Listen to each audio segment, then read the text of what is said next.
네, 배우 이성균 씨가 사망했습니다. 인터넷에 뜬 연합뉴스를 비롯한 한국 언론의 부고 기사 제목이 마약 혐의 배우 이성균 숨진 채 발견, 마약 투약 혐의 배우 이성균 차량에서 숨진 채 발견.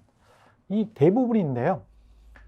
세계 최대의 통신사 AP를 비롯해서 미국 언론들의 보도 제목은 오스카상을 수상했던 기생충의 배우 이성균 숨진 채 발견, 한국의 배우, 영화 기생충의 스타 이성균 48세 사망이라고 쓰고 있습니다.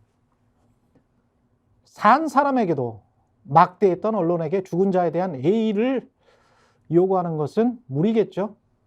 한 사람의 인생을 설사 그게 사실이라고 하더라도,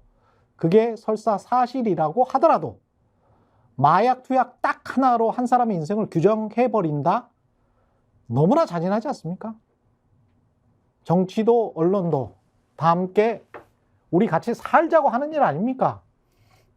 그게 사람을 죽음으로 내모는 흉기가 되어서는 안 되겠죠. 이성균 배우의 명복을 빕니다. 네, 안녕하십니까? 최경영의 정치본색 시작합니다.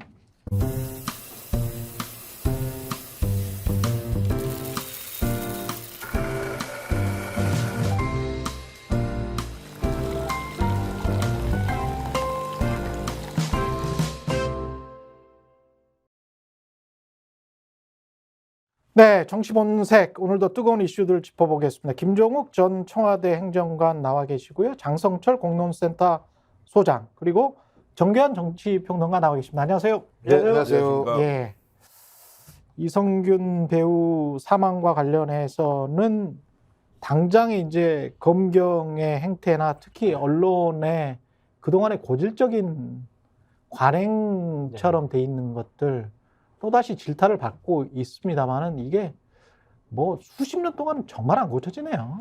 그러니까 내사였을 때부터 보도가 시작이 됐고요. 그러니까. 그리고 피의사실 공표가 그냥 무차별하게 언론에 알려졌고, 그렇죠. 특히 KBS 같은 경우에는 여종업원과의 개인적인 사적인 대화를 그냥 막 보도해버렸단 말이에요. 그렇죠. 깜짝 놀란 일들이 너무나 많았었다. 이성균 배우가 어떤 여종업원과 불미스러운 일을 저지르고 마약 투약 혐의가 있는 것은 분명히 잘못했어요. 근데 아까 최경영 앵커님 말씀하신 것처럼 한 사람의 인생을 그렇죠. 아직도 확정되지 않은 범죄 사실로 저렇게 보도하는 것이 맞는 것인가, 좀 그런 생각이 듭니다. 저도 마찬가지입니다만 제부터 헌법 정신이 막 무너져 내려가는 것 같아요. 예. 그러니까 인권을 보장하는 것이 인권. 예. 민주주의 국가에서 핵심적인 가치인데 어느 순간 언론은 그런 어떤 인권적 가치라고 하는 것보다는 선정성 또는 어떤 권력의 방향에 맞게 논조를 맞추는 문제가 생긴 것 같고요. 또 하나는 무죄 추정의 원칙이 어느 순간부터 사라져 버렸어요. 이 검찰 국가에서 헌법은 적어도 최종심에서 확정이 됐을 때 유죄를 인정하는 것인데 그냥 검찰에서 얘기하면 유죄가 돼버리는 상황. 그러니까 그때부터 인권이 유린당하는 사태가 벌어지고 있다. 이미 날개니 지키는. 네, 그렇죠. 예. 전 그래서 한국 사회가 민주주의가 이제 한쪽으로부터 무너져 가고 있는 것이고 그 상징적인 징표 중에 하나가 이성균 배우라는 생각이 들어서 좀 찹찹한 심정입니다. 조사 과정의 여러 가지 내용들을 누가 이걸 퍼뜨렸습니까? 기자들이 정말로 추적 취재해서 확인하고 보도한 겁니까? 아니면 경찰이 의도적으로 검찰의 지휘를 받고 뿌려버린 것이냐? 야, 이성균 걸렸으니까 저는 평소에 행실 좋지 않던데 이번에 어떻게 해보자라는 예단과 편견이 있지 않았느냐? 자, 피의사실 공표를 누가 했는지에 대해서 명확하게 좀 물어야 될 것 같고요. 그리고 KBS 보도 사생활로 대화했던 내용을 공영방송 KBS가 정말 트는 것이 그게 국민의 공익을 위해서 맞는 것이냐. 이성균 개인의 사적 대화를 알고 보니 이놈이 실장하고 뭔가 은밀한 대화를 했네. 마약을 했을 수도 있겠네. 실제로는 그런 추정도 아닌 것을 그렇게 함으로써 한 배우를 그냥 난도질한 거 아닙니까? 공영방송이. 그래서 얻은 게 뭐죠? 무엇을 얻은, KBS가 얻은 게 무엇이며 경찰이 얻은 게 무엇이냐고. 이런 질문을 던지면 오늘 세상을 떠난 이성균은 나의 문제일 수도 있고 KBS의 문제일 수도 있고 보도한 기자의 문제일 수도 있다. 당신이 만약 그 대상이 됐을 때 이것을 인정할 것이냐. 좀 되물어볼 필요가 있을 것 같습니다. 시기도 좀 마뜩지가 않은 게 시기도 좀 이상하단 말이죠. 왜냐하면 10월 11일 날 강서구청장 보궐선거가 있었고 10월 12일부터 그게 대대적으로 보도가 되면서 완패를 했잖아요. 그러면서 국민의힘 특히 윤석열 대통령에게 치명적인 타격을 입혔는데 그 이후에 한 8일 정도 지나서부터 보도가 시작이 됐거든요. 그리고 수사를 하고 있다라는 거를 소속사가 수사를 받고 있다라는 거를 소속사가 인정을 하기 시작을 했고 그런 것들이 지금 정계한 대표, 정계한 평론가 말씀하신 대로 뭔가 어느 쪽에서 한쪽에서 어떤 시기를 잡고 흘린 것 아닌가. 요 문제 하나 하고 마약 수사라는 게 보통 미국의 마약 수사면 카르텔, 멕시코 가서 그 마약을 뿌리는 놈들, 생산하는 자들의 본진을 습격을 하고 예? 군까지 투입해서 소탕하는 거잖아요. 네. 그리고 마약에 어떻게 해서 잘못 걸려든 사람들은 배우든 누구든 일반 시민이든 어떤 치료를 하는 그런 차원이 굉장히 많거든요. 그러니까 마약을 한두 번 어떻게 했어요. 그거를 가십거리로 이용하는 언론이 진짜 마약과의 전쟁에서 지금 뭔가를 하고 있는 건지, 그 마약 생산하고 공급하고 판매하고 중국이든 필리핀이든 미국이든 멕시코든 그거 관련된 수사 결과는 나온 게 없는 것 같거든요. 그러면 본질은 사라지고 M1 사람들만 잡아가면서 그 뭔가 정치적으로 이용하고 있는 거 아닌가 그런 생각도 들고요. 그러니까 이제 어느 순간부터 한동훈 법무부 장관의 입에서 예. 마약 얘기가 나오기 시작하면서부터 어찌 보면 그게 이태원 참사 전후잖아요. 그렇죠. 그러니까 예. 이 정부의 항상 중요한 코드는 문제가 생길 때마다 마약과의 전쟁들을 얘기하면서 뭔가 사회적으로 강압적인 분위기를 만들어내는데 이건 뭐 현 정부뿐만 아니라 소위 이 권력층 자체가 정권 자체가 위기에 처할 때마다 이런 사건들이 계속 예를 들면 어떤 연예인을 중심으로 발생하면서 권력의 치부를 갖다가 가리는 형태의 일들이 많았었죠. 근데 그냥 그리고 흐지부지 끝나버렸던. 그러니까 그 실체를 밝히지 않으니까 아주 좋은 거죠. 그냥 검찰이나 경찰에서 어떤 캐비넷에 가지고 있는 내용도 가지고 있다가 어느 순간 그런 일이 벌어졌을 때 그냥 몰래 훌쩍 기자들한테 뿌리고 언론은 그거 갖다 계속 확대 재생산해서 엄청나게 큰 문제가 있는 것처럼 얘기하고 끝까지 얘를 물어뜯고 이성균 배우 같은 경우도 끝까지 물어뜯은 거잖아요. 그렇죠. 없다. 그랬더니 뭐 양이 적다. 별의별 얘기를 다 하면서 그러니까 음성으로 나오고 하나는 네. 중립으로 나왔기 때문에 알 수가 없다라고 나왔기 때문에 양성으로 나온 건 없었어요. 이제까지는. 예. 그래서 그런 식으로 예를 들면 끊임없이 이슈를 만들어내는 방식을 통해서 한 배우가 저런 아주 자기 극단적인 선택할 수밖에 없는 상황을 만들어낸 건 저는 어떤 형태로든지 이 우리 사회가 가지고 있는 어떤 이런 사건들을 정치적으로 활용하는 것과 연관돼 있을 수밖에 없다라고 하는 의심을 확인이 안 되니까 이 말씀을 제대로 못 드리겠습니다만 그런 추정이 충분히 가능한 거죠. 말씀하신 것처럼 마약의 근본적인 유입을 막아내거나 아니면 말씀하신 뭐 어떤 특정 지역에서 마약이 만약에 창궐 한다라고 얘기하면 그 특정 지역에서 그것들을 안으로 예를 들면 집어넣는 이런 예를 들면 운반책이나 이런 것들을 잡는 수사들은 본질을 소탕해야지. 전혀 벌어지지 않고 있는 상황이고 오히려 특정인들이 그냥 어떤 마약을 했다 안 했다라고 하는 얘기에 선정적인 뉴스만 가지고 얘기를 하니까 마약은 계속 확산되고 있는데 이슈와 관련해서는 마약을 없애는 문제가 아니라 그냥 재미삼아 선정적인 보도 양태가 돼버리니까 저는 이런 양태들에 대한 근본적인 해결책은 말씀하신 소위 미국이나 해외 같은 방식의 마약 소탕의 방식으로 가야 되는 것이고 또 마약이라고 하는 것이 잘못된 범죄라고 하더라도 처음 마약을 접한 사람들에게는 그것을 치유하는 것이 더 중요한 문제인데 어느 순간부터 이제 낙인 찍기 그렇죠. 벌어지게 되면서부터 마약을 하는 사람들은 매우 무도한 사람처럼 얘기가 되는. 아니 그렇게 따지면 청소년들 아무것도 모르고 하는 마약한 사람들은 원래 무도한 사람입니까? 그런 거 아니거든요. 그렇죠. 저는 당했을 수도 있는 거거든요. 그렇죠. 당했을 수도 있는 거거든요. 근데 권력이 연예인 사건을 정치적으로 어려움에 처했을 때 이용하는 거 아니냐 이러한 비판은 과거 정권부터 계속 있었던 것 같아요. 문재인 정권에서도 정권이 좀 어려움에 처했을 때 뭐 장자연 씨 사건이라든지 버닝썬 사건이라든지 이런 것을 통해서 좀 뭐 관심을 좀 돌리려고 했던 거 아니냐 그런 비판 많이 받았었거든요. 그러니까 이게 정권 차원의 문제인지 아니면은 검찰이나 경찰에 계시는 분들이 항상 이러한 판단과 노하우를 갖고 정권을 도와주려고 하는 것인지 뭔지는 잘 모르겠는데 지드래곤 씨 같은 경우에는 이미 많은 대중들에게는 그래도 마약하지 않았을까? 저 정도로 뭐 검찰에서 소환조사, 경찰에서 소환조사하고 뭐 다 뭐 털 같은 경우 다 그냥 제모를 했다라는 걸 보면 네. 뭐 감추려고 했던 거 아니야? 이런 식의 음모론이 또 많이 퍼지잖아요. 그랬죠. 그러니까 지드래곤 씨 같은 경우는 이제 마약 퇴치에 또 기부도 하고 이런 음. 식으로 이미지 쇄신을 하려고 하는데 이러진 않았으면 좋겠어요. 그냥 누구를 믿고 또한 정권을 어려움에서 구해주려고 연예인이나 다른 좀 선정적이고 자극적인 사건을 통해서 관심을 돌리려고 하는 것은 특히 좀 옳지 않은 것 같아요. 정권을 떠나서. 국가 권력이 황색 저널리즘, 옐로 저널리즘, 선정 언론 이런 것과 다르지 않습니까? 예. 근본적으로 절제돼 있어야 되고 균형감도 유지해야 되고 법과 원칙이라는 것이 모든 사람한테 공통적으로 적용될 수 있도록 집행하는 기관이지 않습니까? 그러면 설사 세상에서는 이성균 배우에 대해서 지드래곤에 대해서 많은 관심을 가지고 대중들이 흥분을 하더라도 더욱더 절제된 상황에서 비밀을 유지하고 사생활을 보호하고 그렇죠. 개인의 인권을 지켜주면서 실체적 진실이 무엇이냐를 가지고 최종적으로 발표하는 것이 당연하죠. 그러라고 세금 받는 거예요? 세금도 네. 주는 것이고 그게 공권력이 근본적으로 국가를 유지 운영하는 국민으로부터 위임받는 권한의 행사라고요.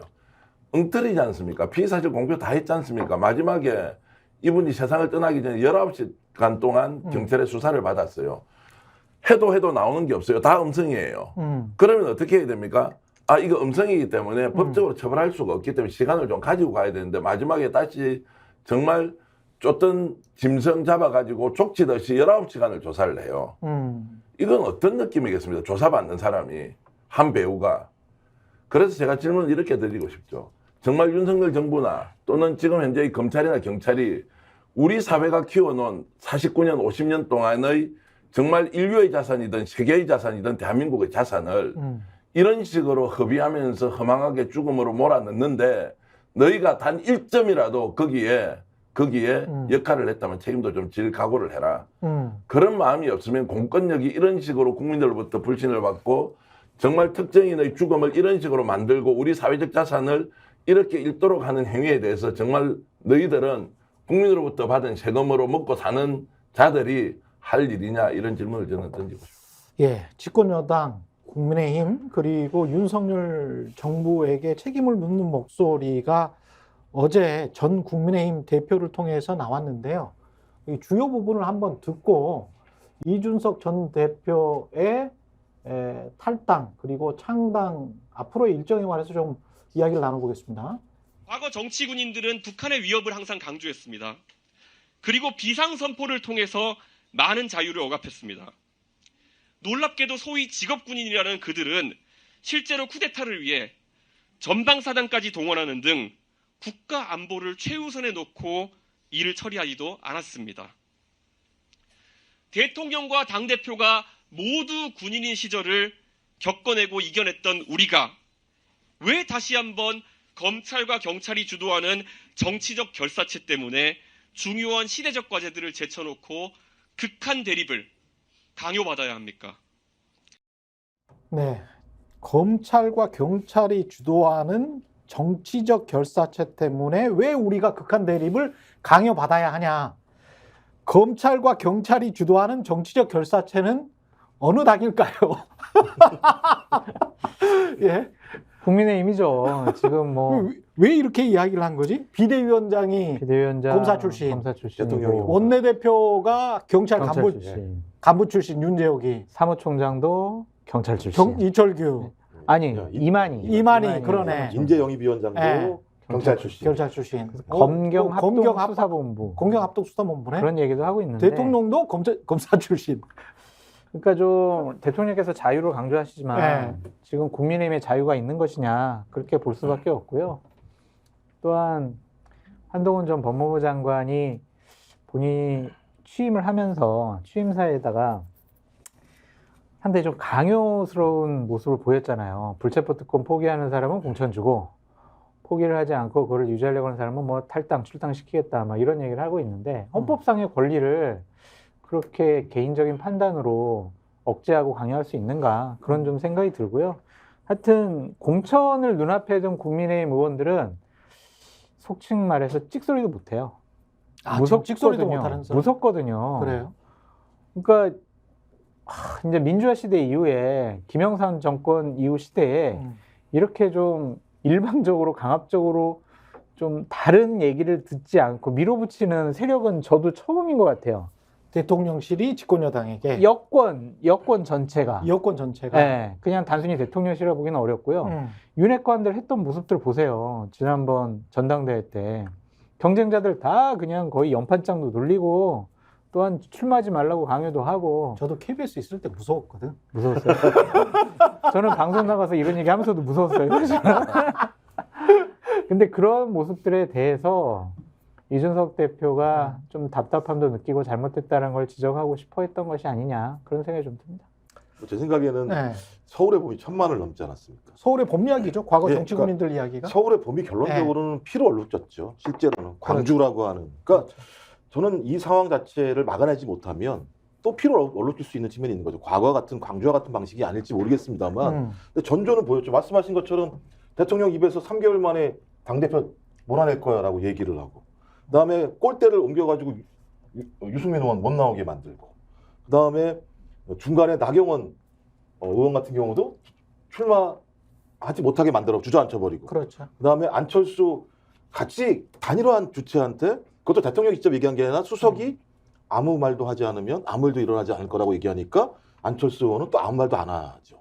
거기다가 또 그렇게 만들어내는 김기현 당대표 혁신이 만들어서 있다가 대통령이 기내에서 전화해가지고 선택하라니까 왜 그따구로 하는 거야 얘기하니까 갑자기 다시 또 한동훈이라고 하는 소위 검객이 등장을 하는 상황. 제가 볼 때 이 정도면 스펙타클해요. 거기 안에 있으면 말 한마디 하겠습니까? 야 잘못 얘기하면 작살나는구나. 야 저 한동훈은 어떤 캐비넷을 갖고 왔을까? 내가 말 잘못하게 되면 그냥 말로 얘기를 하는 게 아니라 뭔가 와가지고 수사하지 않을까? 이런 공포감 속에서 정치를 벌여야 되는 거잖아요. 그리고 또 한동훈 비대위원장 취임 연설 보십시오. 거기 제가 볼 때는 그냥 증오와 협박, 강요의 내용으로 점철되어 있는. 그러니까 야 두고 봐. 내 말 안 들으면 저는 그렇게밖에 안 들렸어요. 전 이런 상황에서 이준석 전 당대표의 이런 발언은 매우 시의적절하고 의미 있다. 그러니까 비대위원장은 사실은 불체포 특권이랄지 불출마를 선언한 게 그게 이재명과 민주당을 겨냥한 게 너무 그렇죠. 확연히 보이는 거죠.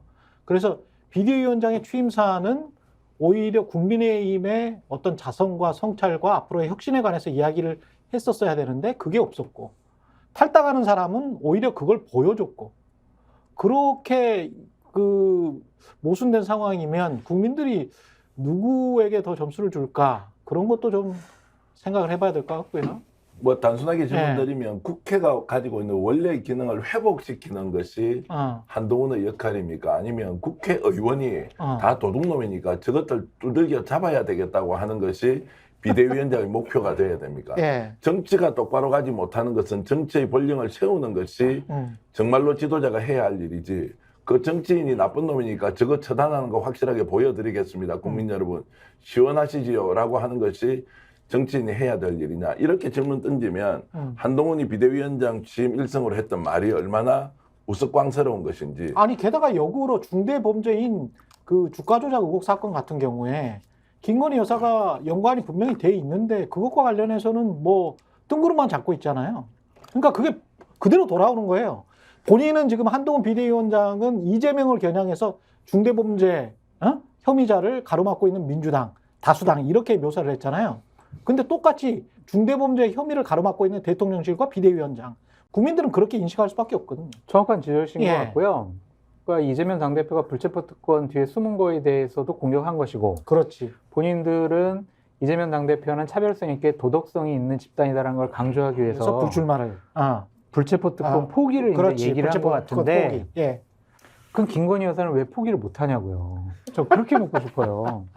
모순되잖아요. 그렇죠. 자, 범죄 혐의가 있고 수사를 받아야 될 사람 검찰이나 경찰에 나가서 수사를 받아라. 그게 일반 국민의 법적인 상식이고 그렇지. 공정한 법의 집행이다.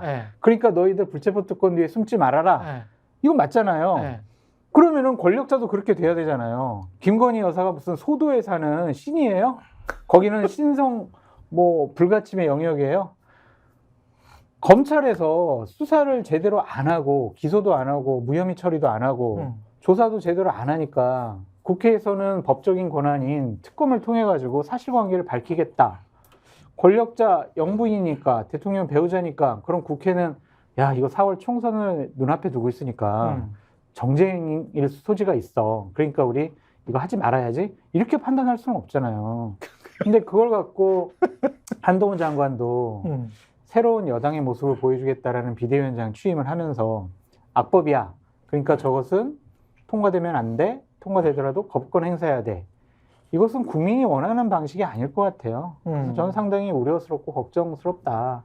본인들의 직권 명분인 공정, 정의를 상실해버리는 상징적인 사건이 될 것 같다라는 생각이 듭니다. 이준석의 신당은 어느 정도의 파괴력을 보일 것 같습니까? 이 기자회견문을 놓고 보면 제가 가장 눈에 띄었던 점은 굉장히 일상어, 평상어를 사용했다. 보통의 정치인들과는 많이 다르다. 권위주의나 이런 것들을 많이 내려놨더라. 그런 측면들이 있고, 그리고 시민이라는 단어를 사용했더라고요. 사랑스러운 시민. 예, 시민. 사랑스러운 예, 시민. 이게 또 한동훈 비대위원장 사랑하는 동료 시민이라고 했는데 그거는 미국 사람들, 미국 대통령 흉내낸 거고, 펠로우 시티즌이라고 그거를 이제 번역해서 동료 시민이라고 했는데 이것까지 포함해서 이 꽃게 인용 이것까지 포함해가지고 너무 쇼처럼 진행하지 않았나 그런 생각이 들고. 이준석 대표 신당과 관련해서는요. 예. 제가 지금까지 경험했던 정치 신당 성공 방정식에 관해서는 성공할 가능성이 없어요. 그래요? 네, 왜냐하면은 예. 영남과 호남이라는 지역을 기반하지 않은 정당이 과연 대한민국에서 성공한 사례가 있느냐? 없어요. 있어요? 없잖아요. 떠오르지는 않네. 없어요. 예, 떠오르지는 않아. 없어요. 예. 그리고 보수냐 진보냐 네. 이런 이념을 확실히 구분을 예. 하지 않은 정당이 성공한 적도 없고 예. 유력한 대권 주자가 없는 정당도 성공한 적이 없습니다. 신당 성공의 필수적인 세 가지 요소가 이준석 신당에게는 없어요. 그러니까 과거의 정치적인 방정식으로 문법으로 해석을 해보면 가능성이 어렵다. 성공 가능성이 어렵다. 불가능하다. 그렇게 볼 수밖에 없는데 시대도 많이 변했고 국민들이 문재인 정권, 윤석열 정권 지나면서 지역에 기반한 양 호남과 영남이라는 그런 지역주의 정당의 양 극단적인 정치에 대해서 신물나게 생각하시는 분들이 많이 있기 때문에 어느 정도 좀 성공할 여지는 있지 않을까? 그렇게 기대를 하는 거죠. 그래서 몇 석? 네? 그래서 몇 석? 몇 석이요? 예. 그 변수가 많아요. 그러니까 변수가 이준석 신당 따로, 이낙연 신당 따로, 금태섭 신당 따로, 그래서 제3신당이 그냥 막 산발적으로 분산되면은 비례대표 의석으로 10% 이상 득표를 얻지 못해서 다 합쳐도? 해봤자 네. 3, 4석밖에 안 될 것 같아요. 다 합쳐도? 지역구에서는 얻을 곳이 없고. 지역구에서는 얻을 곳이 없고? 얻을 곳이 없어요, 제가 봤을 때. 그렇군요. 그래서 그렇게 전망하시는군요. 합쳐져야 돼요. 그러니까 합쳐져야 신당이 된다. 뭐 무소속 연대를 하든지 아니면 신당 연대를 하든지 해가지고 한 테이블 안에 모여 있는 모습, 한 울타리에 있는 모습을 보여야 국민들이 그래 제3신당 하나로 몰아주자 이러지 따로따로 분열해서는 어려워요. 정겸 대표님. 내일 바로 선거하면 뭐 조금 전에 말씀하신 대로 될 거고요. 뭐 이준석 신당이 출범할 때부터 독립적으로 뭔가를 개척해 나갈 수 있다고 저는 생각하지 않았고요. 결국 이제 독립 변수는 한동훈 비대위 체제가 어떻게 되느냐 이 문제이니 예. 지금 비대위원들은 인선 한번 보십시오. 비대위원들이 지금 이제 아직 소개가 되지 않는데 모든 비대위원들에게 기자들이 질문할 거예요. 김건희 특검법 어떻게 해야 되냐고. 명품백 사건 수사해야 되느냐 말아야 악법입니다. 악법이라고 이제 주장을 하겠지만 그러면 지금 7, 8, 9 세대로 했던 70년대, 80년대, 90년대 세대가 비대위원으로 들어가 있다고 치면 자, 이 사람들이 대답을 특검법 이거 악법이에요. 김건희 명품백 그거 가짜뉴스 예를 들어서 함정 뭐 취재였다. 이렇게 하는 순간 7, 8, 9가 안 되는 거예요. 참신함이 떨어져 버린다. 자기 존재감이 아예 없어지는 거지 않습니까? 그 이유는 뭡니까? 본 그대로 있는 그대로 사실대로 국민들에게 솔직하게 이야기하고 그렇지. 예. 여기에서 새로운 돌파구를 찾겠다는 것이 일종의 모토가 될 텐데 거기에서 얼마나 많은 파열이 생기겠느냐. 음. 그러면 저는 한동훈 비대위 체제가 안정적으로 오래 갈 수 없다고 저는 보는 쪽이고요. 그 과정에서 어저께 이준석 전 대표가 했던 그런 비전과 목표를 비록 부족하지만 계속 견제하고 저는 꾸준히 그냥 가고 있으면 된다. 하늘이 아마 점지를 해줄 것이다. 안 되면 이미 망한 거고 될 길이 열리면 당신을 통해서 열리는 것이 아니라 국힘 내부에서 파열이 생기고 그 에너지가 이준석 쪽으로 갈 수 있다라고 저는 생각하기 때문에 때를 기다리면 된다. 예, 내일 투표하면 지금 말씀하신 대로 되지만 좀 더 가보면 상황은 달라질 수 있다고 저는 봅니다. 김종국 행정관님? 저의 관심은 저는 좀 이준석 전 당대표의 관심은 그렇게 크지 않아요. 크지 않다. 저는 이제 뭐냐면 예. 이 한동훈 체제가 완주할 수 있을까가 전 더 관심이 많은 상황입니다. 말씀하신 것처럼 산이 너무 많아요. 그리고 산을 넘으면 또 깊은 물이 있어요. 김건희라고 하는 깊은 물이 있습니다. 항상 보면. 아니 선거도 한 100일밖에 안 남았는데 네. 완주를 못하면 어떻게 돼요? 아까 말씀하신 것처럼 그 네. 악법이라고 얘기를 하는데요. 어. 아까 본인이 얘기한 동료 시민의 70%가 악법이 아니라고 얘기하는 거지 않습니까? 수사해야 된다고 얘기하는 것이고 네. 그다음에 통과가 되면 거부권 행사하지 말라고 동료 시민들이 70%가 하지 말라는 것 갖다 지금 하는 거잖아요. 동료 시민들이. 그렇잖아요. 동료 시민들이 하지 말라는 거지 않습니까? 그렇게 본인이 좋아하는 동료 네. 시민들의 70%가 하지 말라는 짓을 하고 있잖아요. 그러네. 어떻게 표를 달라고 얘기합니까? 그러네. 거기다가 1월 달에 손준성 검사 고발사주 문제와 관련해서 공수처가 5년 구형을 때렸습니다. 유죄 판결이 나면 손준성 검사가 할 일 없이 그거 고발사주를 왜 하겠습니까? 누구한테 사주 받았겠습니까? 대통령일 수밖에 없는 거지 않습니까? 그럴 때마다 계속 물어볼 거 아니에요. 한동훈 비대위원장한테 어떻게 해야 됩니까? 김웅원한테 물어보십시오. 네? 누구요? 김웅원한테 물어보십시오. 이렇게 물을 타지 마시고요. 그래서 이렇게 물어봤을 때 한동훈 비대위원장이 계속 예를 들면 대통령을 옹호하면 네.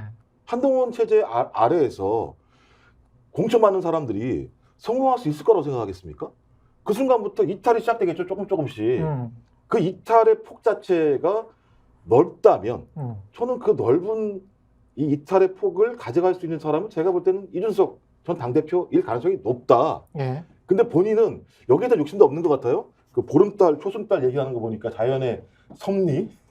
그러니까 보름달이 지면 이제 솜달이 찰 거라는 얘기를 하면서 예. 월륜 월신. 그래서 제가 볼 때는 본인은 어떤 총선의 목표보다는 차근차근 적금을 쌓는 것 같아요.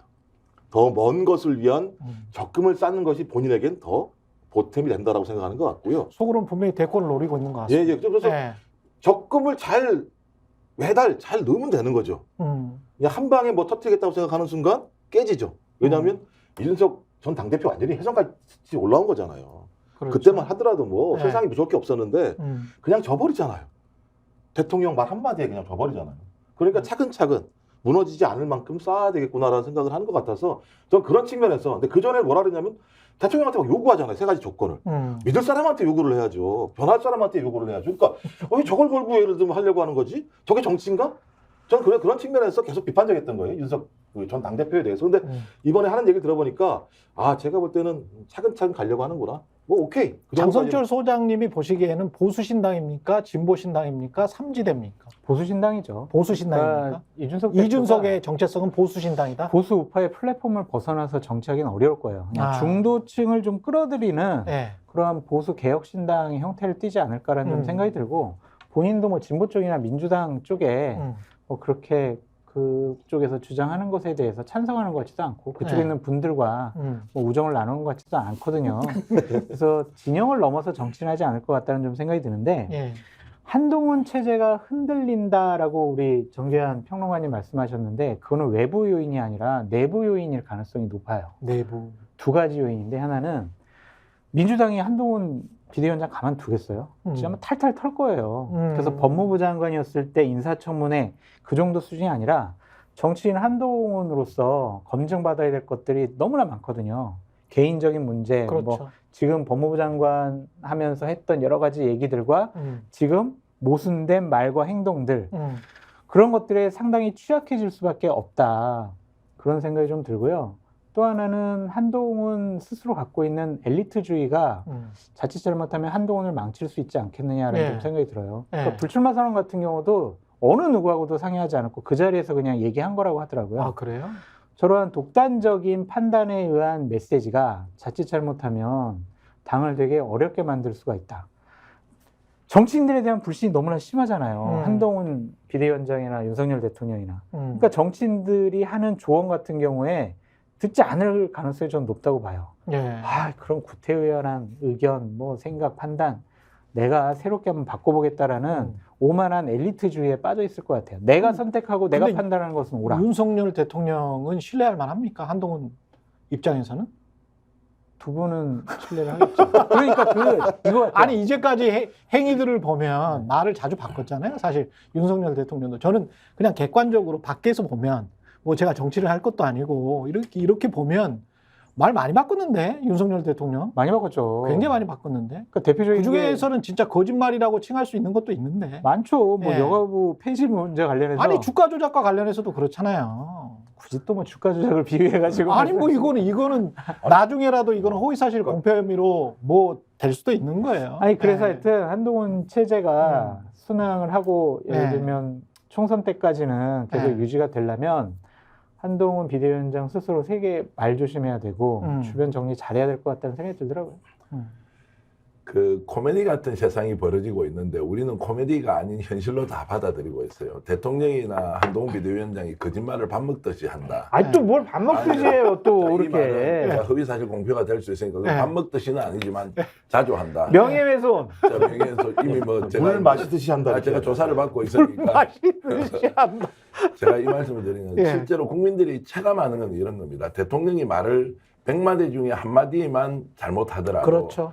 국민들은 아 대통령이 거짓말한 거 아니야? 이러면서 거짓말 대통령 인식하는 거예요. 왜냐하면 대통령 거짓말 하면 안 되기 때문에 그렇습니다. 아니 논어에 무신불립이라고 나와 있죠. 그럼 야당 대표는 거짓말해도 됩니까? 자, 야당 대표가 거짓말을 해도 된다는 말이 아니라 그렇지. 권력을 가지고 있고 아. 국정 운영을 책임지고 우리 대한민국 국민들이 가지고 있는 권한을 위임한 대통령은 어떤 경우에도 절대자처럼 거짓말하면 안 된다. 원칙과 그리고 좀 정의 이런 것들을 바로 세우는 사람이어야 된다는 기대가 있지 않습니까? 예. 제가 거짓말 시키는 건 차원이 다른 문제라고 저는 보고요. 그러면서 말이 너무 많이 바뀌어왔고 그 상황을 다 아무것도 아닌 것처럼 국민에게 믿으라고 지금 강요하고 언론이 총동원이 되어서 어제 제가 정말 보수 언론 방송까지 포함했어요. 한동훈 비대위원장에 대한 찬사 방송을요. 심할 정도가 아니고 이거는 정말 거짓이다. 야 이거냐 진짜 세대교체 바람이 불었나? 그러면 대한민국의 새로운 세대교체를 하는 사람이 저렇게 취임 연설을 해야 되고 그 뒤에 이재명이 마치 이 세상에 남아있는 유일한 악당인 것처럼 몰고 가면서 국정 운영의 총책임자인 집권 여당과 비대위원장과 대통령이 나라 안 살리고 야당 죽이는데 나서는 저 사람이 어떻게 세대교체의 상징이 될 수 있느냐 이렇게 저는 자연스럽게 질문이 나오더라고요. 그런데 다 찬사일변도예요. 이게 뭐냐 코미디 같은 현실이 지금 벌어지고 있는 거 국민들이 똑똑히 쳐다보고 어느 순간에 저는 평가하고 심판해야 한다고 봅니다. 그 저는 진짜 놀랐던 게 뭐냐면요. 예. 대통령이 공산 전체주의라는 이상한 용어를 사용했어요. 근데 그 비대위원장인 한동훈이라는 사람이 뭐라고 얘기했냐? 개딸 전체주의라고 얘기를 해요. 동료 시민에 대해서 비슷하네. 특정하게 지칭을 한 거예요. 예. 공산 전체주의는 누군지 모르는 건데 예. 개딸이라고 하는 특정한 어느 정당에 들어가서 그 정당을 지지하는 조금 적극적인 당원들에 대해서 그것도 상대당에 대해서 전체주의라고 얘기하는 건 매우 반인권적인 행위예요. 아니 거기다 그 사람들이 국정을 뭐 농단하거나 그런 적도 없잖아. 그러니까요. 예. 그러니까 딱 닮았다는 거죠. 예. 그러니까 세상을 그렇게 보는 거. 나는 선이야. 내 말에 반대하는 사람들은 다 악이야. 내가 너희들에 대해서 이렇게 공격하고 하는 방식들은 아무런 문제가 없어라고 하는 계속적인 이런 사고방식들에 갇혀 있는 거예요. 그러니까 인권은 처참하게 유린이 되는 측면들이 매우 있는 거죠. 전 그리고 더 중요한 문제는 말씀드렸던 것처럼 저희 한동훈이라는 사람을 비롯한 많은 사람들이 이재명 당대표에 대해서는 계속 공격을 하고 있습니다. 근데 주가 조작이 얼마나 중대한 범죄인지 모르나 봐요. 알아요. 자본주의 국가에서 주가 조작은 아니까 그러는 거지. 그러니까 다수의 사람들에게 피해를 주는 매우 극악한 행위예요. 예. 거기서 의심이라고 하는 것이 그냥 말로만 나오는 게 아니고 재판 과정에서 다 나왔어요. 뭐 그런 내용들이요. 정황 증거가 굉장히 많이 있습니다. 그렇다면 예. 그렇게 쉽게 얘기하면 안 되는 측면들이 분명히 있는 거예요. 예. 대장동 사건도 비판하시려면 받은 거 갖고 얘기하셔야 돼요. 따지고 보면. 그렇죠. 예. 대장동 사건의 본체는 뭘 받고 그걸 해준 거예요. 받은 것이 지금 확정이 되는 게 아무것도 없어요. 말만 있지. 근데 그걸 악덕한 예를 들면 범죄자로 치부를 해요. 저는 이 이율배반적인 사고방식을 가지고 국정을 운영하게 되면 피해는 누가 보느냐? 국민이 볼 수밖에 없습니다. 본인이 얘기하는 동료 시민들이 볼 수밖에 없습니다. 최소한 본인 계좌에서 뭐 3,300원에 8만 주 매도하셈 그래가지고 매도하고 다시 증권사 직원에게 확인하고 뭐 이런 과정들이 지금 서너 번 지금 발견이 돼 버렸는데 그걸 통정매매라고 의심하지 않을 수가 있나? 검찰이나 경찰이? 문재인 정권 네. 하에 검찰이 2년 동안 탈탈 털었지만 나온 게 없지 않습니까? 맨 이 얘기예요, 맨 이 얘기. 아, 난 이해가 안 되는 게 맨 이 얘기만 해. 그게 그게 본질이에요? 이 말씀 수사 내용이 본질인 건데 수사 내용 본질 얘기 안 해. 야, 문재인이냐? 이 말씀 하시면 제가 네. 이제 드리고 싶은 얘기는 이런 거예요.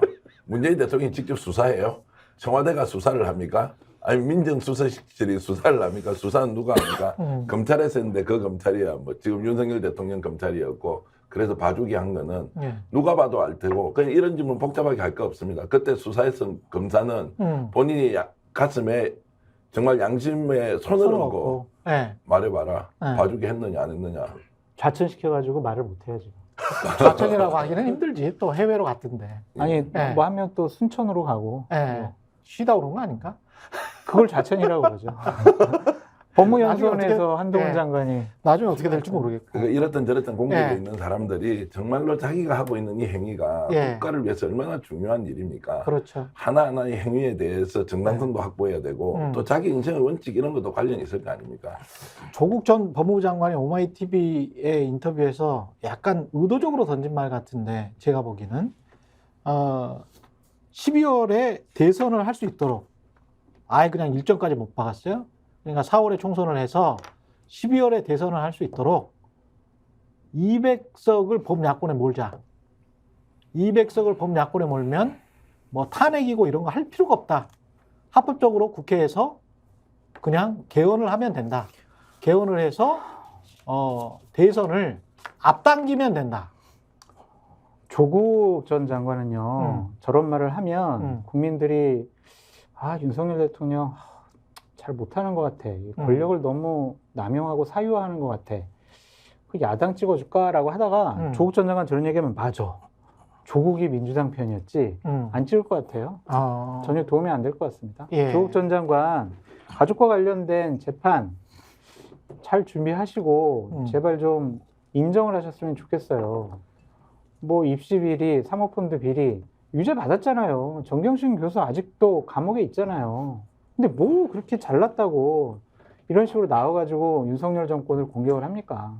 자기가 도덕성으로 깨끗하지도 않고 여러 가지 비리, 잘못된 일들을 많이 저질렀는데 어떻게 다른 사람한테 너희들 잘해라라고 할 수가 있겠어요? 이거는 조국 전 장관이 일단은 재판부터 마치고 나서 정치적인 발언을 해라 그렇게 말씀드리고 싶습니다. 예. 조국 전 장관은 지금 상황을 이제 이렇게 보는 거죠. 지금 현재 윤석열 대통령과 한동훈 비대위 체제로 가면 100석만 넘기더라도 이 사람들은 앞으로 남아있는 3년 동안 마음대로 국가를 통치 또는 지배할 것이다. 그러면 총선의 어차피 헌법 못 바꾸니까. 그러니까요. 예. 총선을 이렇든 저렇든 200석이라는 기준으로 명확하게 전선을 형성하고 그렇게 해서 탄핵까지 가능한 의석을 야권이 확보하느냐 아니냐 이 게임으로 가지 않으면 지금 이 순간에 다수당을 누가 차지냐 이 게임으로 가는 것은 아무런 의미가 없다. 의미가 없다. 이런 이제 규정을 하는 거고요. 지금하고 똑같은 상황이 된다. 그렇죠. 예. 그래서 이렇게 3년 갈 것 같으면 차라리 뭐 150석 누가 하든지 아무 의미가 없으니까 그러네. 200석이라는 명확한 기준을 채워놓고 국민이 양자택일을 해야 된다. 그렇지 않으면 윤석열한테 남은 3년을 맡기든지 아니면 지금 끝을 내든지 이렇게 명확하게 좀 구도나 전선을 이렇게 이제 설정했다고 저는 보고 있죠. 아니, 저도 윤석열 정권에서 많은 것을 지금 피해를 당해가지고 내가 이게 보수파 사람이긴 하지만 국민의힘을 찍어야 되나 막 그런 고민이 있거든요. 찍지 마세요. 그러면 되죠. 그런데 조국 전 장관이 이런 얘기를 하면은요. 이건 안 되겠다. 그래도 보수파니까 국민의힘 찍어줘야 되겠다. 그런 생각이 들 정도예요. 그러니까 여기에서 보수 우파는 그 어떤 정치적 이념적 스펙트럼이에요? 아니면 부정부패와 관련한 단호한 거야? 나는 부정부패와 관련해서 단호한 거는 진보나 보수나 다 똑같다라고 생각하거든. 이렇게 말씀드려볼게요. 국민의힘은 제가 생각하는 보수파가 아닌 것 같아요. 솔직하게 말씀하시네. 예. 예. 그러니까 이준석이 예. 어제 얘기한 예. 그것이 보수파의 이념에 예. 그다음에 방향에 맞는 거라고 저는 생각을 해요. 그거 민주당이랑 비슷하던데 내가 보니까. 근데 그렇지는 않은 게 민주당에는 문재인 정권 때 권력을 잡았을 때 예. 자신들이 권력을 남용하고 사유화했던 그런 사람들이 아직도 예. 민주당 내에 있으니까 예. 그런 좀 결이 다르다고 보여지고요. 음. 어쨌든 보수파는 전 이래야 된다고 생각이 들거든요. 표가 되지 않더라도 선거에서 우리가 뭐 당선되지 못하더라도 국가를 위해서 국민을 위해서 할 일을 한다. 그것이 표 잃는 소리를 많이 하겠다 그 말을 했거든요. 맞아요. 예. 그러니까 그게 보수파에서 정치하는 분들이 행해야 될 말과 행동이 아니냐 그런 생각이 들어요. 저는 보수든 진보든 그거는 정치하는 사람들이 꼭 해야 될 것 같아요. 문재인 정권에서 예. 표가 안 되니까 연금 개혁도 안 하고 예. 건강보험 개혁도 안 하고 아무것도 안 했잖아요. 연금 개혁 안 한 거는 정말 큰 문제입니다. 정말 예. 잘못된 일이에요. 이것도 계속 이제 딜레이 시키면 사실 큰일 하루라도 빨리 방법은 없어요. 그러니까 정치적 일정을 다 무시하고 윤석열 정부도 과거의 과오를 되풀이하지 않기 위해서라도 사실 좀 더 내고 덜 받는 맞아요. 그 다음에 이제 나중에는 그래도 국민 부담으로 해서 계속 보장을 해줄게. 이거를 명확하게 다시 한번 천명하는 그런 방식으로 가는 수밖에 국가의 없지 뭐. 정책성은 지속 예. 가능성이 있어야 되는데 그럼요. 현재 아무것도 개혁을 하지 않으면은 예. 재정적으로 많이 파탄이 나가지고 예. 지속 가능성이 없는 근데 그 정책들이 많아요. 말을 앞으로 이제 구체적으로 예. 중상위 계층, 예. 강남 부자들, 뭐 종부세 500만 원 내는 것도 쩔쩔매서 30억 가진 사람이 30억 자산 가진 사람이 100만 원으로 낮춰달라는 사람들에게 할 수 있을까요? 없을 것 같아요. 없을 것 같은데 한 가지 더 이제 그래야 보수인 거 아니야? 우스갯소리로 예. 말씀드리면 2014년 15년에 예. 당시 김무성 예. 새누리당 대표가 예. 공무원연금 개혁을 하면서 제 첫 번째 일성이 우리가 내년도 총선에서 지더라도 할 일은 해야 되겠습니다. 예. 그렇게다가 진짜 졌어요. 총선에서 표를 잃고. 예. 그래서 참 그런 말을 정치인들이 하기 어려운데 어제 이준석 대표는 참 용기 있게 얘기를 해가지고 참 인상적으로 봤습니다. 저는 보수가 진보를 비판하는 것, 진보가 보수를 비판하는 것, 장 소장이 이제 아까 말씀하셨듯이 문재인 정부에 대해서 비판하는 건 뭐 저는 충분히 공감을 하는데요. 예. 근데 비유를 하자면 이렇습니다. 제가 운전 과실로요, 차를 추돌해서 앞에 있는 차 승객을 다치게 했습니다. 과실이지 않습니까? 예. 그것하고 제가 음주 운전을 하면서 인명을 실제로 사망에 이르게 한 사고를 냈다. 이게 같은 겁니까? 똑같은 예를 들어서 위법이지만 똑같은 거냐고요. 저는 이게 보수가 아직도 한 발자국도 못 나가는 이유는 기성전 문재인, 기성전 이재명으로 공격하는 이 패턴에서 벗어나지 않으면 보수가 한 발도 저는 전진할 수 없다고 생각을 하기 때문에 경중을 가리면서 비판을 좀 하면 좋겠다는 생각이 들고요. 조국 교수 아까 얘기했으니까 한마디만 더 보태겠습니다. 잘못한 거 처벌받아야 되죠. 그런데 저렇게 탈탈 털지 않습니까? 대한민국에 누구든지 저렇게 안 될 수 있느냐라는 질문을 자기 자신한테 한번 던져보십시오. 4년 동안 한 가족을 모든 것을 먼지털이식으로 다 수사를 해서 한 건이라도 걸리면 언론에 피의사실 공표하고 기소하고 재판받게 하는 이 과정이 과연 정상적인 국가에서 법을 집행하는 권력이 해야 될 행위냐. 이런 면에서 보면 저는 조금 전에 말씀드렸듯이 어떤 사고냐, 어떤 사고의 내용이냐는 가지고 반드시 저는 구분하는 눈이 필요하다고 생각합니다. 정기현 평론가님 말씀 맞는데요. 정말 털면은 다 나올 수 있겠죠. 하지만 적어도 공직을 했던 사람이라면 법원에서 그것이 잘못됐다라고 판결이 내려지면 죄송합니다. 잘못했습니다.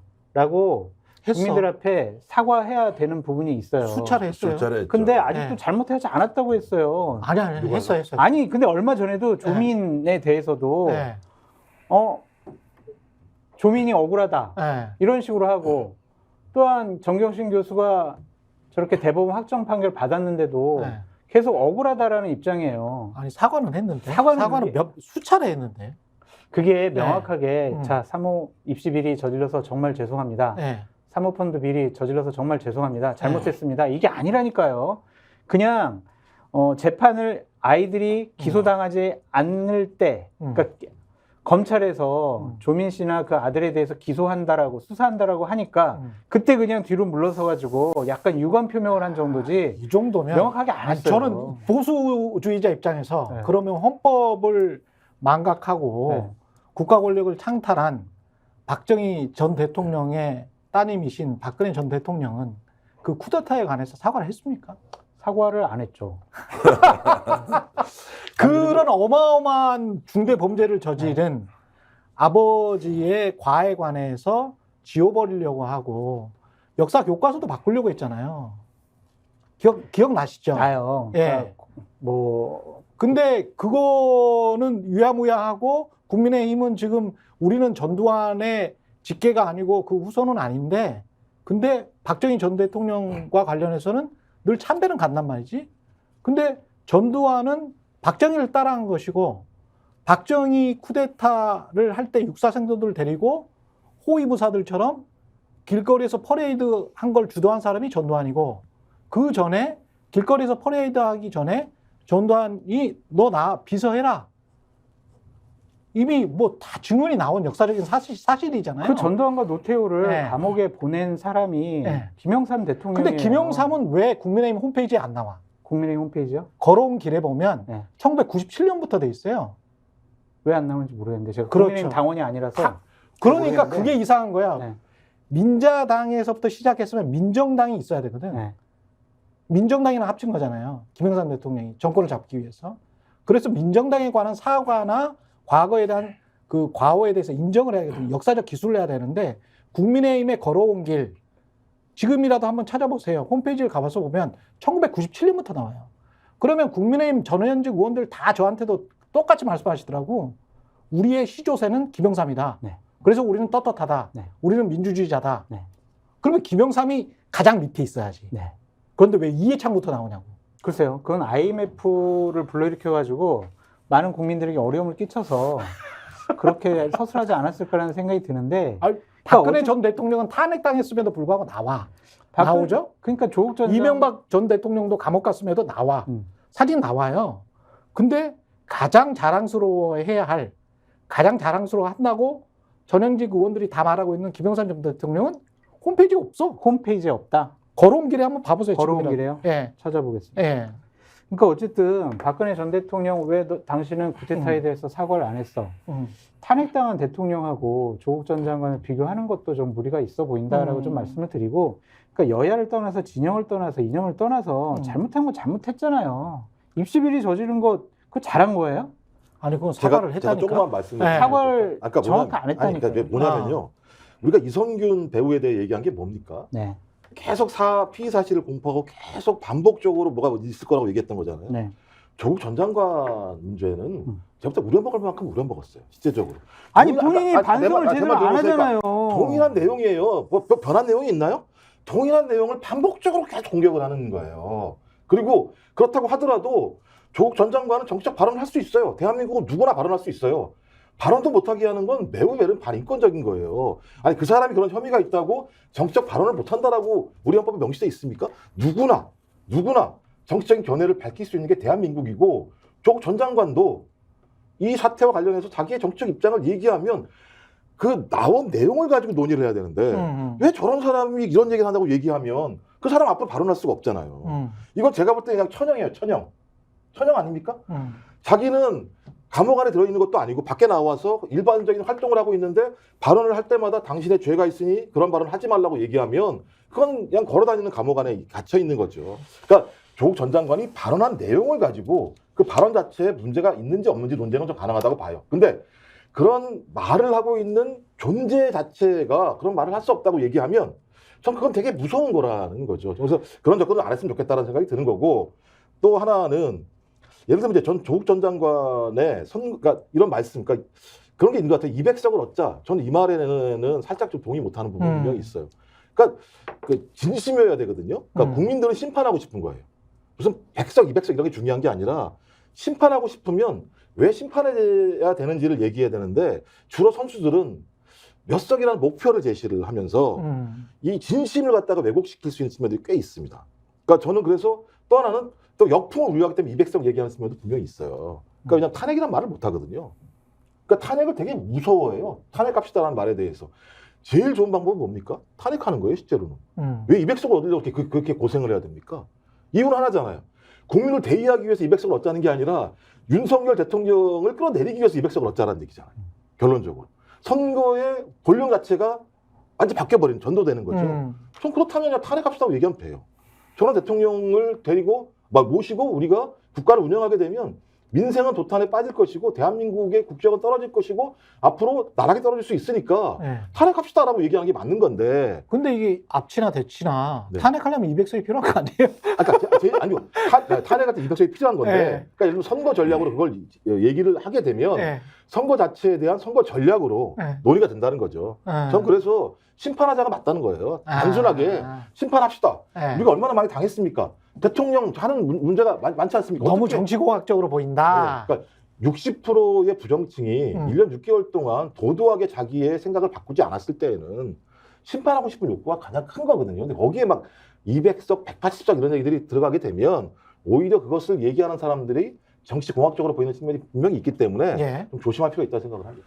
어느 정도 말을 하면 역풍이 불까요? 저는 어떤 다른 선거와 달리 이번 총선은 역풍이 불 가능성이 별로 없다고 봅니다. 60%가 도도했어가 아니라 지금 윤석열 대통령이 정치를 통해서 뭔가 풀려고 하잖아요. 통치를 통해서 한다고 생각했는데 이번에 한동훈 비대위원장 맡기는 거 보니까 통치도 아니고요. 억압과 뭐 폭정, 굴림이죠, 굴림. 예, 분리 네. 뭐 이런 방식으로 충분히 국가를 관리할 수 있다고 하는 그 큰 착각이 어떤 사람의 발언을 통해서 역풍이 돼가지고 아 국힘이 이번 총선에서 이긴다. 저 그 가정 성립이 안 한다고 보고요. 더더욱 잘못하고 있는 것은 언론이 한동훈 이렇게 지켜 세우면서 막 가잖아요. 예. 국민 속이는 거거든요. 국민은 결국 자신이 표를 행사하는 그 순간에는 진실과 정의와 그리고 본인의 양심에 따라 투표를 할 거란 말이에요. 역풍 안 분다고 보고요. 200석을 이야기하든 220석을 이야기하든 과반을 이야기하든 그런 것들이 역풍의 요소가 되어서 과거 선거가 초박빙 상태에서 뒤집어졌다 안 뒤집어졌다 이런 것하고 다른 상황이기 때문에 결국에는 대통령과 지금 한동훈 비대위 체제가 만들어 놓은 것에 대한 엄격한 심판으로 갈 수밖에 없다 이렇게 봅니다. 나머지는 다 소음인 것 같고 가장 큰 화두는 역시 김건희예요. 김건희 특검을 어떻게 할 것이냐. 이거 가지고 만약에 김건희 특검을 대통령이 의외로 받아들여 버렸어. 그리고 받는다고요? 예, 받아들여 버렸어. 만약이라도 그런 얘기 하지 마세요. 만약에 그냥 우리 안 시간 돼? 낭비하는 거예요. 아, 만약이라도. 그럴 일은 전혀 없어요. 없어? 없어요.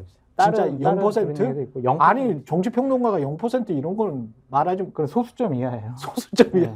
저는 장 소장과 네. 비슷한 생각인데요. 아, 최근에 그래요? 대통령실에서 일어났던 여러 가지 시끄러운 일들이 좀 있었습니다. 예. 최근입니다. 예. 장 소장 고개 끄덕끄덕하는 거 한번 보십시오.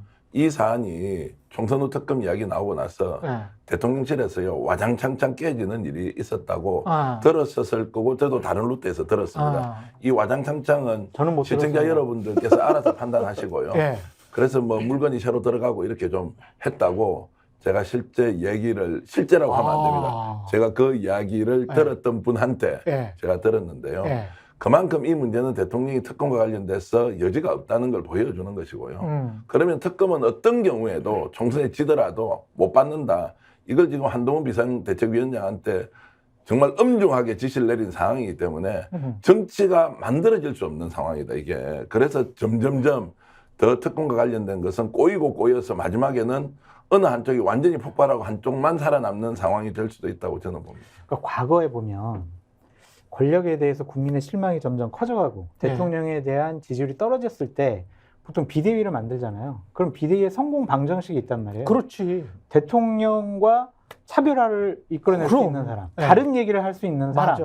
그런 예. 사람 비대위원장 시켜가지고 여당의 이미지를 쇄신하는 거거든요. 그렇죠. 근데 지금 정반대잖아요. 예. 자신의 2인자를 집권 여당의 비대위원장으로 내려보냈단 말이에요. 저 의미와 사인은 뭐냐. 내가 국정후 운영을 하는 데 있어서 한 채 틈도 보이지 않겠다. 지금까지의 기조를 계속 유지하겠다라고 볼 수밖에 없죠. 윤희숙 의원 같은 분은 한동훈 장관이 아름다운 뒤통수를 윤석열 대통령에게 칠 수 있어요. 이렇게 낭만적으로 얘기했지만은 이거는 불가능한 얘기입니다. 근데 한국이라는 나라가 참 묘해서 민주주의와 자본주의를 동시에 이룬 나라잖아요. 그래서 국가도 셉니다. 권위주의적인 요소가 있고. 하지만 국민이 더 세요. 한국인들은 굉장히 세. 일본인들하고 완전히 달라. 대가 굉장히 세거든요. 그래서 윤석열 대통령이 아무리 큰 국가 권력을 가지고 있다고 하더라도 한국인이 지금 뒤집어 엎은 게 한두 번이 아니거든요. 이런 나라가 없어. 근데 더 센데, 예. 근데 이럴 수가 있을 것 같아요. 예. 그러니까 보수 쪽 입장에서는 봐라. 조국 전 장관이 저런 얘기하는데 민주당 찍어줄 거야? 김의겸 봐봐. 저런 사람인데 찍어줄 거야? 이재명 당대표 봐봐. 막 정과 사범에 검사 사칭하고 막 지금 불체포 특권 포기한다고 했다가 안 했다가 뭐 그냥 그게 짜실하다니까. 김건희 하나 짜실한데. 너무 그리고 오래 썼어 그걸. 아니 짜실한데요. 생각을 해보니까 아 맞아. 나 윤석열 대통령의 국정 운영 방식 마음에 안 들지만 예. 그렇다고 내가 또 저런 사람이 있는 민주당 내가 찍어주는 것도 이건 말이 안 되는 것 같은데 예. 아직까지 혼재되어 있는 것 같아요. 아니, 그런 분들이 큰데 있을 수- 큰데 그런 이게, 분들이 이게, 있을 이게 큰데. 6대3이라고요. 아니 맞는데 6대3이라니까요. 총선에서 6대3이면 작살이에요, 국민의힘은. 아니 저도 내년에 예. 민주당이 지난 2020년도보다 더 많은 의석수를 얻을 것 같아요. 예? 아니 저는 더 얻을 것 같아요. 진짜? 예, 예. 나는 가장 또 민심은 정말 안 아, 좋아요. 그래요? 안 좋고 어. 정권에 대한 그러면 분노가 훨씬 왜 더 많아요. 조국의 전망이 맞네.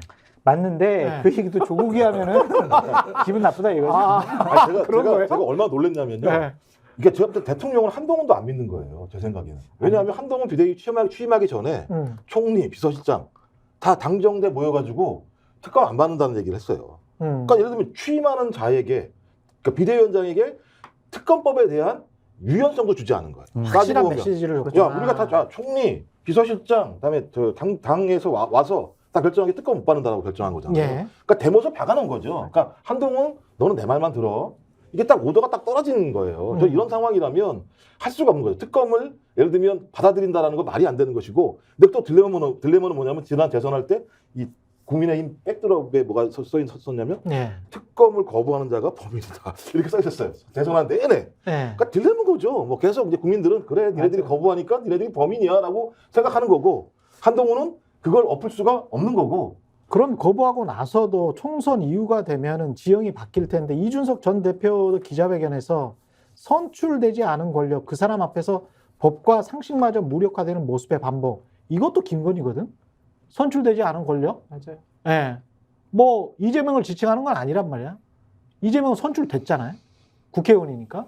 그러니까 선출되지 않은 권력 그 사람 앞에서 법과 상식마저 무력화되는 모습의 반복이라고 하면서 비판을 했고, 앞에서는 국민의힘을 비판했고 윤석열을 비판했어요. 그러면 이걸 종합을 해보면 나중에 이준석 당이 커진다. 그리고 삼지대가 커졌을 때 민주당, 아까 보수신당이라고 정의를 하셨으니까 네.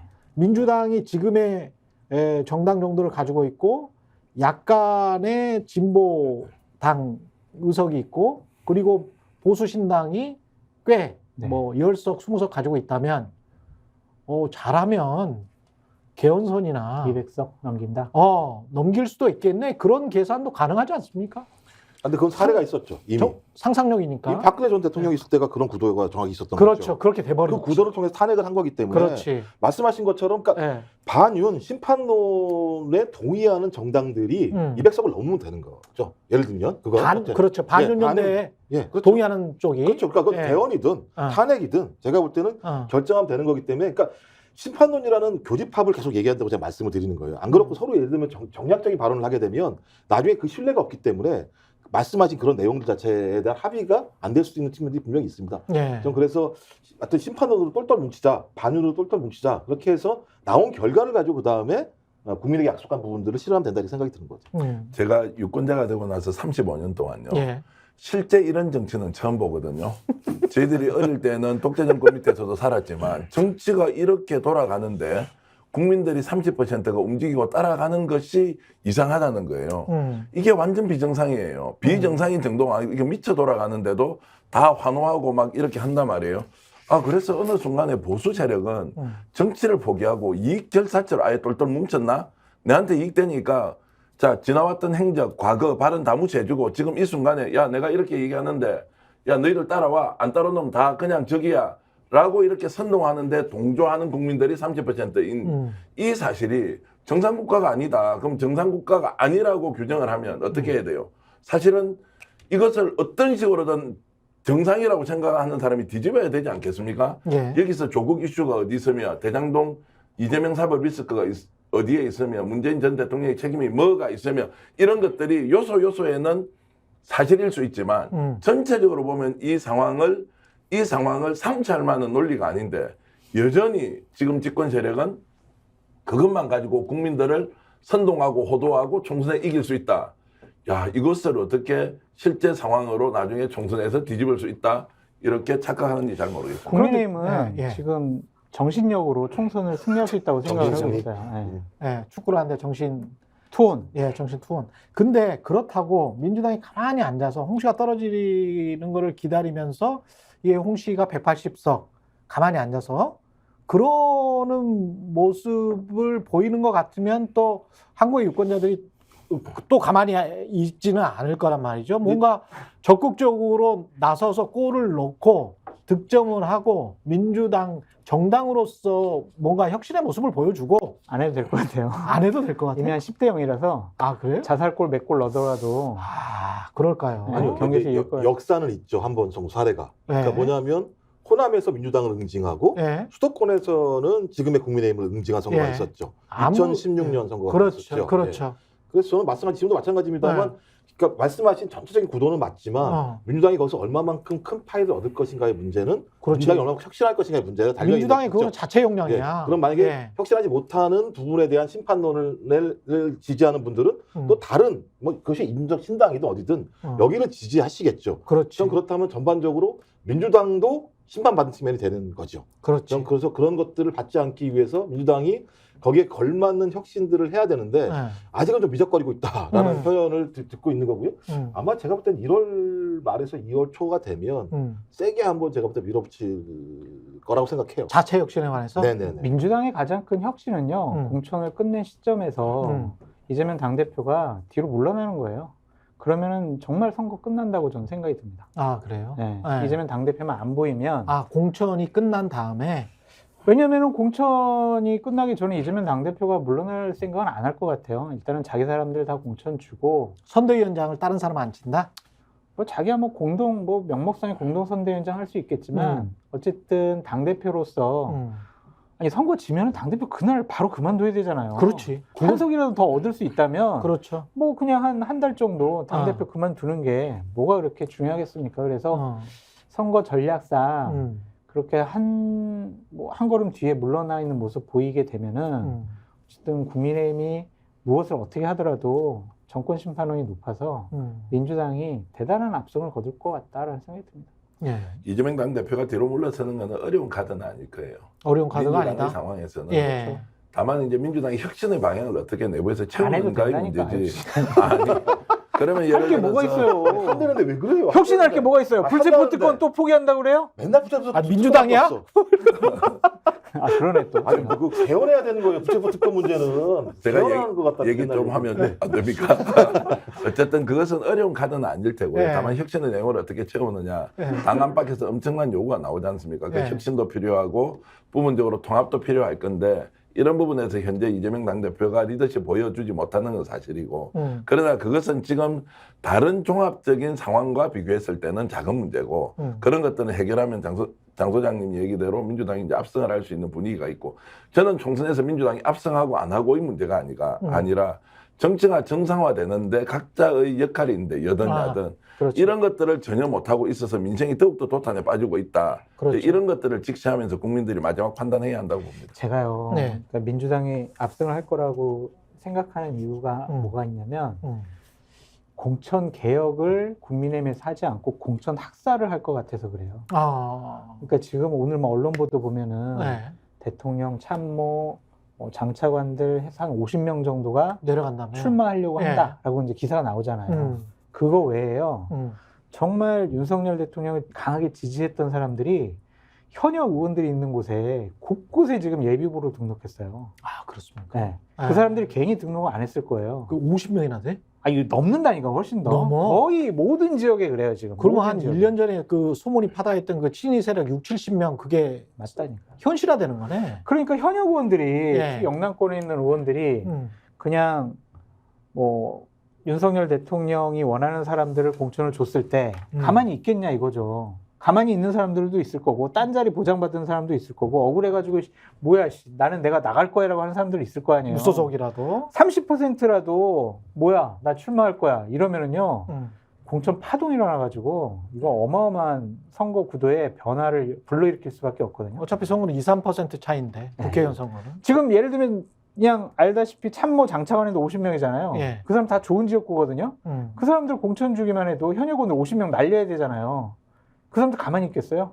그리고 더 큰 문제는 김무성 전 당대표는 옥새 들고 날랐는데요. 안 날랐다니까 총무부 아, 그러니까 캐비넷에 캐비넷에 있었다고요. 그러니까요. 한동훈은 옥새를 들고 나를 사람도 아니라는 거예요. 그러면 이제 도장 막 찍어줄 거야. 공천은 이제 완전 학살이 되는 거죠. 대학사. 대학살. 음. 민주당은 그럴 경우가 없습니까? 이낙연 전 대표와의 갈등으로 뭔가 구도가 분열되거나 뭐 그럴까요? 윤석열 정권 심판해야 되잖아.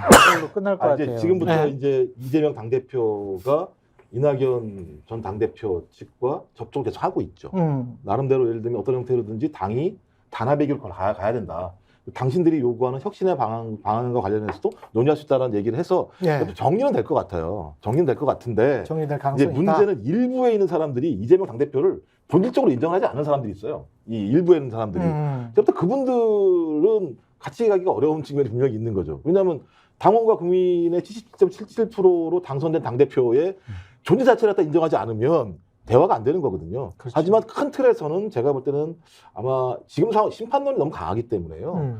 이 심판론을 이겨내면서 자기가 독자적인 정당을 만들어서 나갈 틈이 잘 보이지 않아요. 오히려 나가면 욕을 얻어먹는 상황이 벌어지기 때문에 나가면 역적이 되는. 네, 그래서 네. 내부에서는 나름대로는 당대표가 좀 통합의 모습을 보여주고 그러면서 좀 정리해 나가는 좀 방향으로 갈 것 같습니다. 근데 진정성이 없는 아주 형식적인 통합의 모습을 보이는 거거든요. 뭐 김영진 정무실장이 이재명 당대표가 이낙연 전 대표에게 전화를 직접 했다 그러는데 예. 2번 올리고 나서 끊고 전화 안 받는데? 확인 안 어떡하지? 되잖아요. 아니 예를 들면 이럴 수 있다. 예를 들면 뭐 예를 들어요, 집에도 좀 찾아가고 네. 사무실도 찾아가가지고 네. 아유, 총리님 우리 네. 선거부터 이기고 봐야 되는 거 아닙니까? 윤석열 정권 심판해야 되는 거 아닙니까? 붙잡고 그래야지. 전화 3번 올리고 나서 안 받는다 그러고 막 아유 저쪽에서 연락을 안 주는데요. 이거는 진정성 있는 모습이 아니죠. 그러니까 아직 벌어지지 않은 일에 대해서 진정성이 없다고 말씀을 하시면 어느 사람이 진정성을 확인할 수 있겠습니까? 제가 제3자로서 표를 찍는다면 예. 장소장한테 표를 못 드리겠어요. 지금 총선에 표를 드린다면 윤석열 정부하고 지금 이재명 당대표의 리더십 두 개를 놓고 보면 꽤 높죠. 그래서 지금 이제 총선 앞두고 있는데 생각보다 많은 파란이 있을 거고요. 큰 혼란이 올 겁니다. 그리고 이것이 정치 전체를 어떻게 재편할지는 좀 두고 봐야 하고요. 지금 우리가 단면만 잘라서 총선에 이렇게 된다 저렇게 된다 이런 것보다 예. 현재 밑에서 끓고 있는 민심도 민심이지만 당 내에서 예상되는 지금 폭풍 같은 거 있지 않습니까? 그렇죠. 아직 눈에 드러나진 않았지만 엄청날 거예요. 왜냐하면 이 게임은 결국에는 자신의 정치적 이익을 걸고 생존 투쟁을 하는 것이기 때문에 단순하게 양보를 하고 양보받는 이런 수준이 아니라 정말 결투가 벌어져서 죽는 놈 사는 놈이 결판 날 것이기 때문에 정말로 국민의힘 내부에서 앞으로 일어나는 전쟁은 예상 불가다 이렇게 맞아요. 저는 봅니다. 게다가 경제도 안 좋아. 예. 너무 안 좋죠. 그렇죠. 건설사들 구조조정도 있고. 그리고 막 예. 화나는 일들이 막 좀 더 이렇게 세세하게 벌어지는 것 같아요. 그러니까 국방부에서 뭐 장병들 정신교육하는 자료를 만들었는데 예. 거기에 독도를 분쟁 지역이라고 표시를 했어요. 에? 독도를 분쟁 지역이라고 표시를 했어요. 대한민국 국방부가? 뭐 쌩까꾸 열동 뭐 이런 거랑 이 뭐 동북아시아에 3대 분쟁 지역 중에 하나 독도. 엄청 객관적이시네. 이러한 일들이 막 벌어지는 거란 말이에요. 네. 이런 것들이 쌓이면은요. 네. 미친놈들 아니에요? 글쎄 말이에요. 거의 미친 거 아니야? 대한민국 그렇죠. 국방부가? 그러니까 이해가 되지 않는 일들이 많이 벌어질 것 같아요. 이런 것들이 쌓이면 정권 심판론이 더 강해질 수밖에 없다라는 생각이 들고. 그것도 일본에서는 또 2월 달에 또 오염수 방류한다는 거 아니에요? 그렇죠. 정어리 때 지금 다 몰사했는데. 그리고 참고로 저 스픽스 시청자분들께 말씀드리고 싶은 건 저는 여기서 욕을 많이 얻어먹을수록 제가 역할을 충실했다라고 생각을 하니까 그럼요. 더 네. 많은 네. 비판을 저에게 해주십시오. 근본적으로 장성철 소장이 네. 결국 애국심, 국가관 이런 거 투철하고요. 이런 네. 부분에서 더 좋은 나라를 만들기 위해서 보수 그럼, 진보가 열심히 논쟁하고 토론하면서 네. 결론 내면 되는 것이니까 장 소장님 존경합니다. 네. 그때부터 정통 보수라고 생각합니다. 정통 보수. 예. 신한국당 공채 출신입니다. 네. 국민의힘은 사이비 보수. 네, 지금까지 김종욱 전 청와대 행정관, 장성철 공론센터 소장, 그리고 정계환 정치평론가였습니다. 고맙습니다. 네. 감사합니다. 고맙습니다. 네.